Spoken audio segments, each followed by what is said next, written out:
الصلاۃ والسلام علیک یا رسول اللہ، الصلاۃ والسلام علیک یا حبیب اللہ۔ بسم اللہ الرحمن الرحیم۔ السلام علیکم ورحمۃ اللہ وبرکاتہ۔ حضرت عمر رضی اللہ عنہ کی آنکھ میں آنسو۔ حضرت عمر فاروق رضی اللہ عنہ نے رات کے وقت کسی شیر ہوار بچے کے رونے کی آواز سنی۔ آپ فوراً وہاں پہنچے اور اس بچے کی ماں سے فرمایا، اللہ تعالیٰ سے ڈر اور بچے کو نہ رلا۔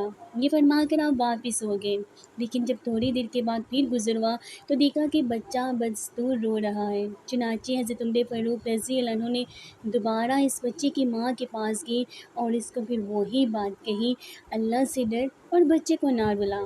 رات کا ہی پہر تھا کہ بچے کے رونے کی پھر آواز آئی۔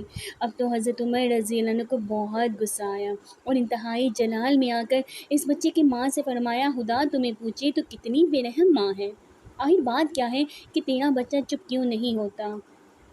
بچے کی ماں نے جواب دیا کہ اللہ کے بندے میں سے دودھ نہیں پلاتی، اس لیے یہ ضد کر کے رو رہا ہے۔ حضرت عمر رضی اللہ عنہ نے اس سے پوچھا کہ تم اپنے بچے کو دودھ کیوں نہیں پلاتی؟ وہ عورت کہنے لگی، امیر المومنین حضرت عمر رضی اللہ عنہ کا حکم ہے کہ شیر ہوار بچے کو وظیفہ نہ دیا جائے۔ حضرت عمر رضی اللہ عنہ نے ان سے پوچھا کہ اس بچے کی عمر کیا ہے؟ اس نے جواب دیا کہ اتنے ماہ کا ہے۔ یہ سن کر حضرت عمر فاروق رضی اللہ عنہ نے فرمایا کہ اللہ تمہیں سمجھے، اس کے دودھ چرانے میں اتنی جلدی نہ کر۔ آپ رضی اللہ عنہ نے یہ فرما کر واپس ہو گئے۔ اس عورت نے نہ پہچانا کہ آپ ہی امیر المومنین حضرت عمر فاروق رضی اللہ عنہ ہیں۔ فجر کی نماز کے بعد آپ رضی اللہ عنہ نے لوگوں کے سامنے وعظ فرمایا، اس حالت میں کہ آپ رضی اللہ عنہ کی آنکھوں سے آنسو بہہ رہے تھے۔ ارشاد فرمایا، اے لوگوں، افسوس ہے عمر رضی اللہ عنہ پر، نہ جانے کتنے مسلمان بچوں کا خون اس کی گردن پر ہے۔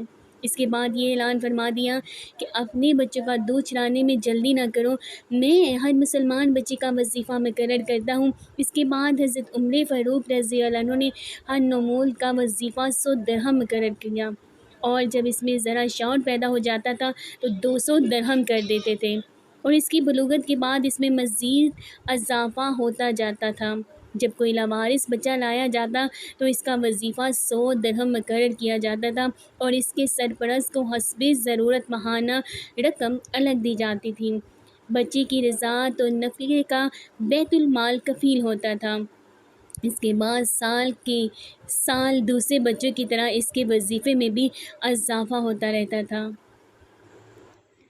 اگر آپ کو میری ویڈیو اچھی لگی تو پلیز اس کو لائک کریں، میرے چینل کو سبسکرائب کریں، اور میں دعا کرتی ہوں کہ آپ جہاں کہیں رہیں ہمیشہ ہنس سے مسکراتے رہیں، سدا شاد و آباد رہیں۔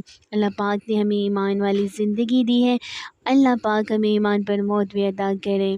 اللہ پاک ہمیں سنتے رسول پر چلنے کی توفیق عطا کرے اور قرآن پاک پر عمل کرنے کی توفیق عطا فرمائے۔